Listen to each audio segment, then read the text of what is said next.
Ето това е Карандила.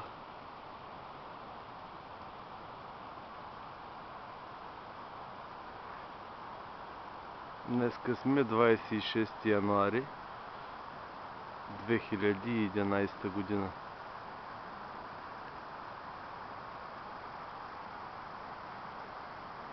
Времето е чудесно, топло е. Тук е плюс 8 градуса. Лекичко се вижда снегът, но предполагам, че ще се стопи. А отдолу има една река. Аз не знам дали я виждате, но не знам и дали се чува.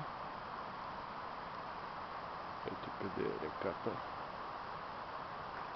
А малко по-нагоре се намира лифтът, който в момента работи, но не се движи, защото няма клиенти и посетители, защото е доста скъпичък и всеки предпочита да се качва пеша. Да. Ето. Това нещо е било нататъка. Не знам дали се вижда хубаво. Резиденция комунистическа от едно време. Да, на нея съм направил снимки. Но мисля, че от тук така не се вижда хубаво. Се вижда само така как пуши коминати.